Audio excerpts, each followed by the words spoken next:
Baik teman-teman sekalian, kita akan masuk ke bab baru dalam kitab Riyadhus Shalihin ini, yaitu bab keutamaan menangis karena takut dan rindu kepada Allah Subhanahu wa taala.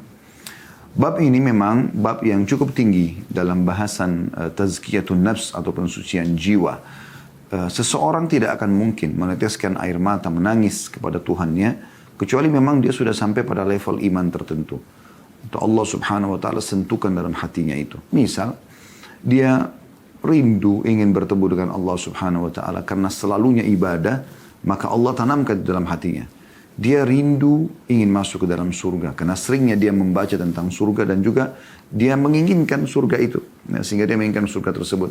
Atau dia mengingat masa-masa dia dulu berbuat dosa, kemudian sekarang dia bertaubat kepada Allah Subhanahu wa taala, maka dia bisa meneteskan air mata. Intinya teman-teman, kalau ada orang menangis ya karena memohon kepada Tuhannya, memohon karena satu harapan yang dia harapkan, dia ingin menikah, dia ingin mendapatkan peluang rezeki, pekerjaan, dia ingin mendapatkan keturunan, dia ingin mendapatkan apa saja dari urusan dunianya dan juga urusan akhiratnya, kemudian dia bisa menangis, maka itu sebuah karunia yang sangat luar biasa. Jangan Anda buang dari diri Anda kalau Anda merasakan itu. Justru sebaliknya. Bagaimana Anda mempertahankan itu ya, menjadikan itu sebagai sebuah pegangan di mana Anda merasa ini adalah justru bukti cinta Allah kepada Anda pribadi. Nah, ini poin penting yang harus digarisbawahi yang merupakan pembukaan dari materi kita insya Allah. Jadi menangis, terharu, ya, kagum kepada nikmat yang Allah berikan atau berharap Allah hilangkan sebuah masalah dari hidup kita, ya, atau Allah kabulkan hajat yang sedang kita harapkan. Semua ini teman-teman sekalian adalah bagian daripada tanda-tanda keimanan. Dan ini berarti jiwa seseorang itu sudah mulai bersih dan suci sehingga akhirnya Allah teteskan air mata. Ya, Allah teteskan air mata. Bahkan kadang-kadang di awal-awal munculnya tetesan air mata ini teman-teman sekalian, kadang-kadang kita tidak tahu sebabnya. Saya pernah membawa jemaah umrah pada saat itu, sementara kami lagi tawaf putaran pertama, tidak ada sesuatu yang terjadi, cuma kami umumnya berdoa. Putaran kedua sampai putaran yang kelima, ada seorang bapak di sebelah saya, tiba-tiba dia menangis terisak-isak. Lalu kemudian saya tanya, kenapa Pak? Kenapa menangis? Dia bilang, saya tidak tahu Ustaz. Cuma perasaan saya ingin sekali menangis dan saya merasa seperti ada kedekatan pribadi saya dengan Tuhan Allah Subhanahu wa taala. Maka itu kan muncul ya. Dan ini tidak mungkin muncul begitu saja kecuali Allah Subhanahu wa taala memilih orang tersebut ya, sehingga dia menjadi sangat istimewa di sisi Allah Subhanahu wa taala. Jadi menangis kepada Allah karena berharap rahmat, rezeki, surga dan segala macam berhubungan dengan kebaikan-kebaikan, ini adalah bagian daripada ibadah. Juga menangis karena takut dihukum oleh Allah ya, atau minta agar dipenuhi hajat-hajatnya, maka ini juga bagian daripada bentuk kasih sayang Allah Subhanahu wa taala. Allah bisa saja membuat kita lalai sehingga kita tidak pernah menangis, kita tidak pernah berharap kepada Allah Subhanahu wa taala. Kita selalu lalai dan itu terjadi. Ingat umat-umat sebelum kita yang Allah Subhanahu wa taala telah binasakan, mereka oleh Allah Subhanahu wa taala dibuat lalai.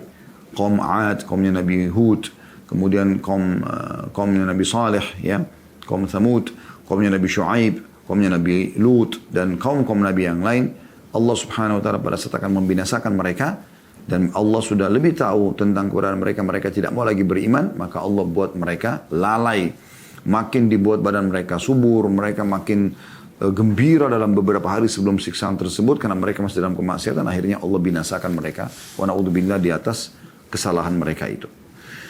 Baik teman-teman sekalian, hadis pertama di bab 54 ini yang tulis oleh Imam Nawawi rahimahullah, yaitu bab keutamaan menangis karena takut dan rindu kepada Allah yang Maha Tinggi. Beliau mengangkat dalil dua ayat Al-Quran dulu. Ya.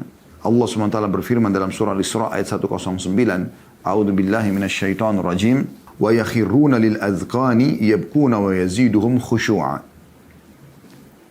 Dan mereka menyungkurkan wajah sambil menangis dan mereka bertambah khusyuk. Mereka bertambah khusyuk. Jadi di sini dikatakan, Allah SWT mengatakan mereka menyungkurkan wajah, artinya mereka sujud. Ya. Kemudian mereka sambil menangis. Dan itu menambah kekhusyuan buat mereka. Menambah ketundukan mereka kepada Allah. Menambah harapan mereka yang besar kepada Allah. Menambah rasa takutnya akan siksaan Allah. Kemudian juga dalam ayat yang lain surah An-Najm ayat 59 sampai ayat 60 Allah Subhanahu wa taala berfirman, A'udzubillahi minasyaitonirrajim. Afamin hadzal hadithi ta'jabun wa tadhakuna wa la tabkun. Apakah kalian merasa heran terhadap pemberitaan ini? Maksudnya isi-isi ayat Al-Quran. Penyampaian Nabi SAW. Maka kalian heran dengan itu. Tentang adanya kematian, adanya adab kubur dan nikmat kubur, adanya hisab hari kiamat, adanya surga dan neraka. Dan kalian menertawakan dan tidak menangis. Maksudnya ada orang mengolok-olok. Masa sih Islam itu agama apa? Al-Quran itu apa? Diolok-olok. Malah bukan menangis. Ya. Malah bukan merasa justru ini teguran dari Allah Subhanahu wa taala. Mereka tunggu apa sebenarnya untuk beriman kepada Allah Subhanahu wa taala? Tidak ada kecuali kekerasan hati yang mereka miliki. Kalau mereka mau menggunakan hati nuraninya, akal sehatnya, mereka tidak akan pernah menolak Islam dan iman. Karena isinya semua kebaikan. Kan bisa orang mempelajarinya. Apa sih isinya Islam itu? Ya. Jujur, amanah, tanggung jawab, bakti sama orang tua, jenguk orang sakit, bantu orang susah. Ya. Kan begitu, berbuat baik pada orang yang lebih tua, berbuat baik kepada orang yang lebih muda, berbuat baik dengan sama manusia, bahkan sama hewan-hewan. Manusia pun bukan cuma orang beriman, sama orang kafir pun kita suruh berbuat baik. Orang tua kita masih dalam keadaan kafir, tetap kita bakti, kerabat kita tetap kita silaturahim. Kalau ada orang non-muslim yang butuh bantuan, kita bisa berikan bantuan. Walaupun ya mereka non-muslim. Yang penting bukan mendukung tempat ibadah mereka. Saya satu waktu diundang sama teman-teman panitia, semoga Allah jaga mereka di Amerika. Kemudian kami jalan, waktu itu saya pertama tiba, kartu handphone saya tidak bisa nyala, kebetulan Allah. Kemudian kami beli kartu perdana di sana. Kemudian pada saat lagi jalan ada orang rupanya yang mendekat, orang non-muslim minta-minta. Saya belum pernah interaksi sama orang-orang seperti ini di sana, maka kemudian orang yang teman saya ini mengatakan, udah maksudnya saya ngerti mereka mengatakan ini tidak usah, ini seakan-akan tidak mau dibantu lah. Seperti umumnya orang kalau nolak, orang fakir minta. Terus saya tanya, kenapa akhi? Dia bilang, kan ini orang-orang biasa minta-minta dan apalagi non-muslim. Saya bilang, tidak masalah. Orang tidak mungkin minta kecuali dia butuh. Gitu kan? Dan dalam Islam boleh membantu orang non-muslim. Dari mana kita nggak boleh bantu orang non-muslim? Kita boleh membantu dia. Gitu kan? Yang penting bukan ibadahnya. Karena kata Nabi SAW, khairun nas, anfa'um lin nas. Manusia yang paling baik, maksudnya kaum muslimin dinilai dari yang paling bermanfaat bagi manusia yang lainnya. Yang itu. Pernah terjadi gempa di daerah Jogja beberapa tahun yang lalu. Dengan ada jemaah saya menanyakan di majelis waktu itu di daerah Kemang, Ustaz boleh nggak kami bantu di sana? Saya bilang boleh, silakan. Kenapa enggak? Bagikan makanan, bagikan pakaian. Yang penting jangan bangun tempat ibadah mereka. Tidak ada masalah. Ya. Nabi SAW pernah memberikan beberapa ekor unta, ya, setelah perang Hunain, ya. Kemudian orang itu pulang langsung ke kaumnya, lalu mengatakan, hai kaumku masuk Islam lah. Ya. Karena sesungguhnya Muhammad mengajarkan agama yang tidak akan pernah membuat kita miskin. Karena dia orang non-muslim, dia minta. Dari Nabi SAW, Nabi kasih kambing miskin banyak. Sampai dia tidak percaya pada saat itu. Dalam buku-buku sejarah dikatakan, dia sempat jalan menuju ke, menuju ke kambing-kambing tersebut. Dia memikir ada sahabat yang akan menahannya. Karena dia mengatakan, hai Muhammad, saya dengar engkau mengajarkan orang bersedekah. Maka saya butuh, berikan saya 1 ekor kambing. Kambingmu banyak. Dia melihat harta rampasan perang Nabi SAW banyak. Maka kata Nabi SAW, apa kau lihat kambing-kambing itu? Ada domba-domba cukup banyak. Dia mengatakan iya. Kata Nabi SAW, ambil semuanya. Dia mengatakan, hai Muhammad, jangan olok-olok saya cuma butuh 1 ekor. Dan kata Nabi SAW, tidak, ambillah. Maka dia jalan, kata Pak Ahli sejarah, ke kambing tersebut dengan dia berpikir akan ditahan. Tapi tidak, justru para sahabat Nabi pinggir semuanya dan memberikan kesempatan dia untuk mengambilnya. Maka dia ambil dengan tidak ada hambatan sama sekali. Makanya dia pulang. Begitu dia tiba di pintu gerbang perkampungannya, dia sudah teriak, hai kaumku, berimanlah, masuk Islamlah. Karena sesungguhnya Muhammad mengajarkan ajaran yang tidak akan membuat kita mati kelaparan. Ya. Yang begitu dalam Islam. Baik teman-teman sekalian, kita akan masuk ke hadis yang pertama. Ya. Hadis nomor 451 dari awal kita belajar dari Ibnu Mas'ud radhiyallahu anhu. Beliau berkata, qala lin Nabiy sallallahu alaihi wasallam, iqra' alayya al-Qur'an. Qultu ya Rasulullah, aqra'u 'alaik wa 'alaika unzil? Qala inni uhibbu an asma'ahu min ghairi. فقرأت عليه سورة النساء حتى جئت إلى هذه الآية فكيف إذا جئنا من كل أمة بشهيد وجئنا بك على هؤلاء شهيدا Qala hasbukal an faltafattu ilaihi fa idza ainahu tadrifan. Artinya, Nabi SAW bersabda kepadaku, pada Abdullah bin Mas'ud radhiyallahu anhu. Beliau adalah ahli Al-Quran juga, hafalannya bagus, suaranya indah. Kata Nabi SAW, bacalah Al-Quran untukku. Kata Abdullah bin Mas'ud, wahai Rasulullah, pantaskah saya membacakan untuk anda, padahal Al-Quran itu sendiri diturunkan kepada anda?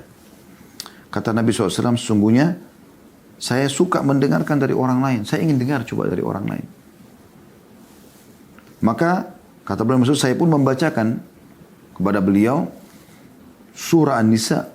Terus saja saya baca sampai tiba di firman Allah Subhanahu wa taala dalam surah An-Nisa ayat 41. Jadi 41 ayat dibaca dari awal surah An-Nisa sampai ayat 41.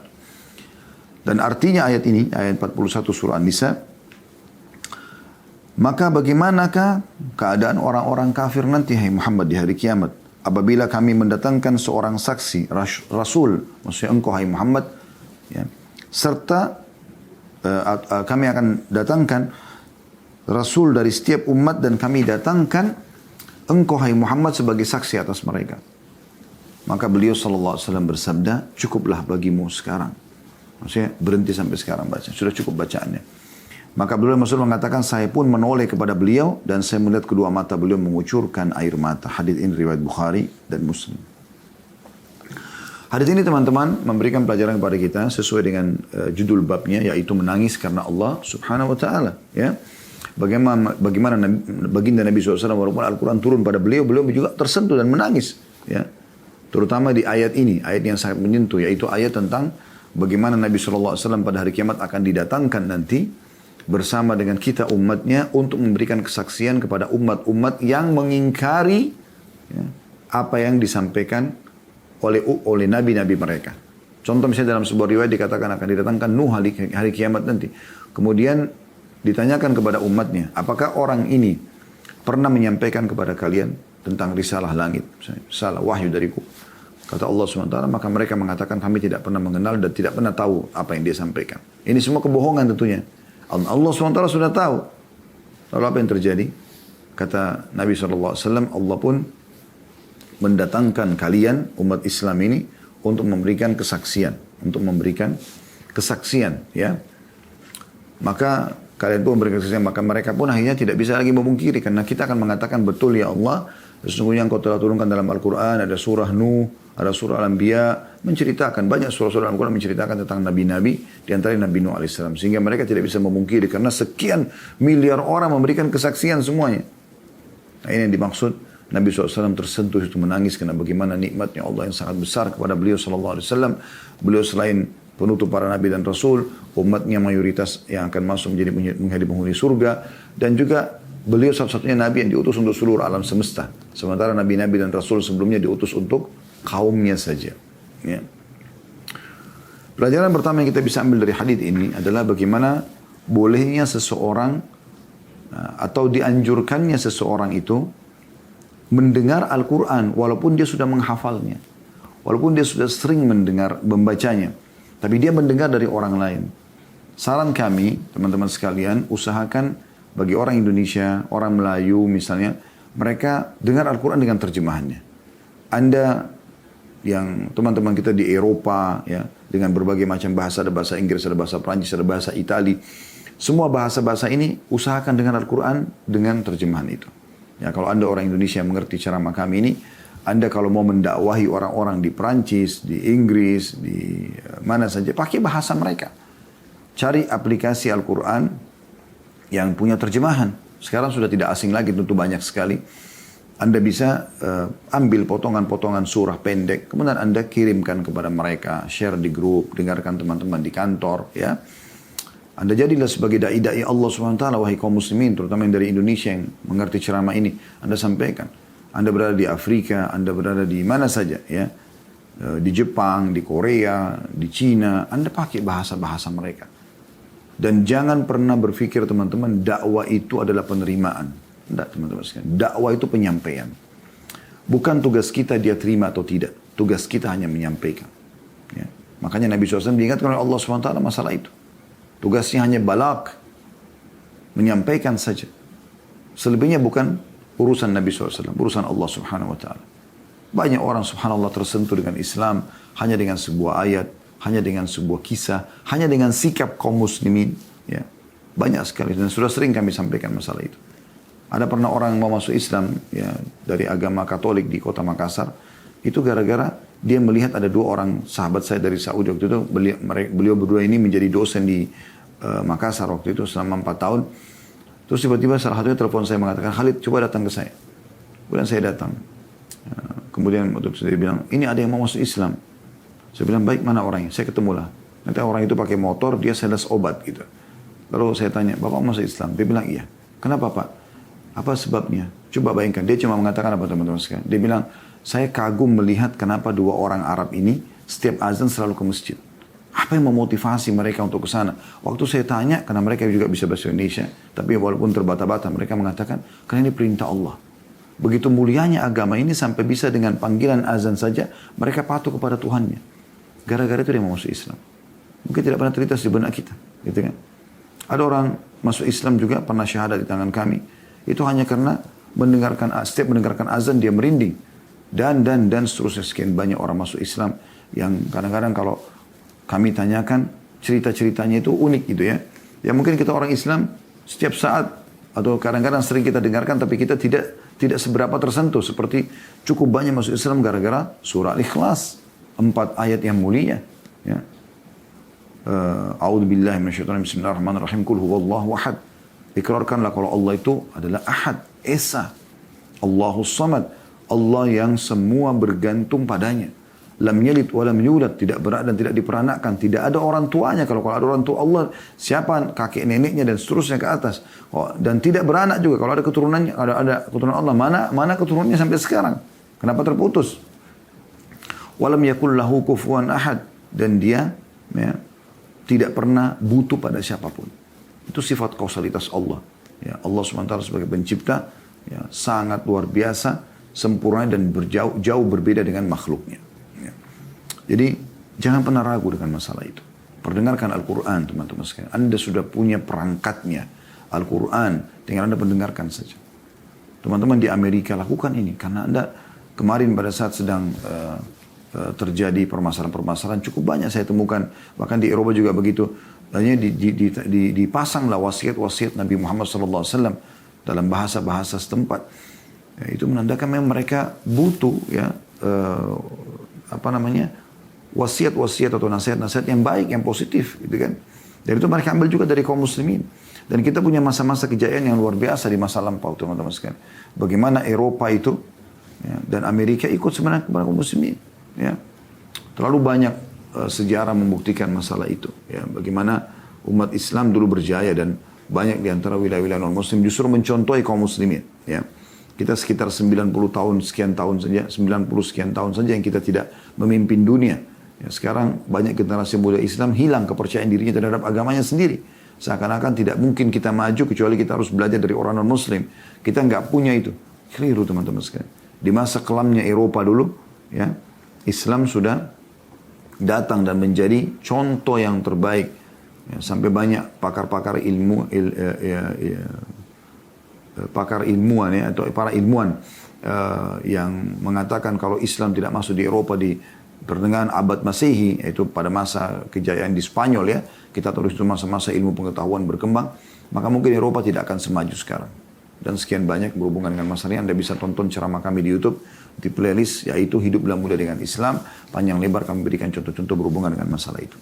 Intinya teman-teman, Al-Quran jangan ditinggalkan, baca, ya, baca terjemahannya dan bukan cuma tilawahnya saja. Anda tahu apa yang Anda sedang baca supaya Anda tahu pesan Tuhan Anda kepada Anda. Karena itu Al-Quran berbicara dengan setiap individu muslim yang membacanya. Bahkan setiap orang yang membacanya. Kemudian yang kedua pelajaran dari hadis ini adalah bagaimana tawaduknya, merendahnya Nabi SAW. Makanya Abdullah bin Mas'ud khawatir. Beliau mengatakan, ya Rasulullah, apakah saya membacakan kepada Anda padahal turun pada Anda? Maksudnya, Anda ini siapa? Guru, Nabi gitu. Dan Nabi SAW langsung menerima dari Jibril alaihissalam. Gitu kan. Bahkan di Ramadan Nabi SAW belajar langsung dari malaikat yang mulia, pemimpin para malaikat Jibril alaihissalatu wassalam. Tapi Nabi SAW mengatakan, iya saya mau dengar dari orang lain. Gitu. Ini bentuk merendahnya Nabi SAW. Dan tawadhu ini sesuatu yang positif. Bukan kita menghinakan diri ya. Bedakan menghina diri dengan tawadhu. Menghinakan diri itu seperti orang yang betul-betul tidak punya sama sekali harga diri. Enggak. Tapi kalau yang di sini dimaksudkan adalah tawadhu itu merendah. Walaupun kita punya ilmu yang luas, harta yang banyak, kita tidak pernah menyombongkan dan menganggap remeh orang lain. Tidak pernah menolak kebenaran walaupun datang dari orang yang lebih rendah, tanda kutip sini, jenjang sosialnya, ekonominya, fisiknya. Ya. Yang penting itu benar, maka kita terima dari siapapun. Karena kita perlu mendengarkan kebenaran tanpa melihat siapa yang menyampaikannya. Kalau itu benar, kita terima tentunya. Ya. Dan tentu dalam Islam, kebenaran apa yang disampaikan oleh Allah dan Rasulnya alaihi salatu wassalam. Pelajaran yang ketiga ya, adalah keutamaan membaca Al-Quran itu sendiri. Keutamaan membaca Al-Quran. Ya. Dan ini penting, jangan pernah ditinggalkan. Kata Nabi SAW, bacalah Al-Quran, ikra Al-Quran fa innahu ya'ti syafi'in di ahli yaumil qiyamah. Bacalah Al-Quran karena dia akan menjadi penolong bagi pembacanya pada hari kiamat nanti. Baca terus, baca. Dan cukuplah teman-teman sekalian hadis yang mulia kata Nabi SAW bagi para pembaca Al-Quran. Kita belum bicara para penghafalnya, ini lebih tinggi lagi derajatnya. Para pembaca Al-Quran akan didatangkan hari kiamat. Kemudian kata Allah SWT, bacalah sebagaimana kau sering baca di dunia. Ya. Dan setiap kali satu ayat diangkat satu derajat di surga. Terus saja dia baca sampai Allah, ya, pada saat dia sampai ke derajat tertinggi Allah mengatakan cukuplah, sesungguhnya tingkatan derajatmu pada akhir ayat yang kau baca. Ini poin penting teman-teman sekalian. Jangan lewatkan satu hari tanpa baca Al-Quran. Dan sekarang sudah banyak sekali aplikasi Al-Quran. Ya. Saya juga sudah pernah berbagi, ini bukan aplikasi kami tapi saya tertarik sekali untuk menggunakannya karena aplikasi ini unik gitu. Namanya Nakhtim. Ya, Anda bisa ketik di aplikasi Anda di App Store atau di Play Store. Tergantung ya. Anda di Android atau Anda di iPhone. Intinya di situ ada Nakhtim. Ya, warna hijau tulisan bahasa Arab. Itu unik. Jadi setiap kali kita selesai menutup handphone. Pas kita buka keluar ayat lanjutan setelahnya. Dan kita bisa mendengarkan audio setiap imam-imam masjid. Haram Mekah, Masjid Nabawi. Ini para qari dunia yang sudah masyhur dengan bacanya, lalu kita bisa dengarkan per ayat, oh ternyata begini tajwidnya, oh ternyata begini bacanya, ya seperti itu. Ini penting teman-teman sekalian untuk dilakukan, ya karena ini Al-Quran adalah kalamullah, itulah mukjizat terbesarnya Nabi Muhammad SAW. Ya, Al-Quran inilah yang telah memandu para kaum muslimin di kalangan atau di awal-awal masuk Islam para sahabat sehingga mereka bisa kokoh dengan keimanannya dan mereka bisa hidup memperjuangkan Islam dan sampai meninggal. Dan tidak ada panduan yang seperti Al-Quran dalam hidup kita. Ya. Orang kalau meninggalkan Al-Quran, kaum muslim, maka hancurlah mereka. Kalau mereka berpegang pada Al-Quran, maka mereka akan terpandukan pada jalan yang paling benar. Tapi itu Al-Quran diikuti dengan penjelasan Nabi Muhammad SAW, karena beliau bersabda, ala inni utitul Quran wa mithlahu ma'ah. Tentunya aku telah diberikan Al-Quran dan juga yang serupa dengannya. Yang serupa dengannya. Kemudian pelajaran yang terakhir teman-teman dari hadis ini, yaitu bagaimana kaum muslimin akan menjadi saksi pada hari kiamat nanti. Ya, akan menjadi saksi pada hari kiamat terhadap umat-umat sebelum, ya, umat-umat sebelum kita teman-teman sekalian. Jadi kita ini umat terbaik, bersyukurlah kita menjadi umat Muhammad SAW. Karena beliau bersabda dalam sebuah hadisnya, ya, ketahuilah tidak ada umat sebelum kalian kecuali berharap menjadi kalian. Karena para nabi-nabi sebelumnya sudah menyampaikan, ya, bahwasanya akan datang nanti Nabi terakhir, dia adalah Nabi yang paling mulia dari pemimpin anak Adam, bernama Muhammad, bernama Ahmad, dan umatnya juga umat terbaik. Mereka adalah penghuni surga yang terbanyak. Karena Nabi SAW sudah mengatakan kan, beliau bersumpah atas nama Allah, kalau kita akan menjadi setengah penghuni surga. Itu berarti jumlah kita sangat banyak teman-teman sekalian. Dan cukuplah Nabi Muhammad SAW memiliki syafaat pertolongan yang mulia untuk kita semuanya. Ya, ini sebuah karunia yang besar sekali yang kita harus syukuri. Maka jangan disia-siakan teman-teman sekalian.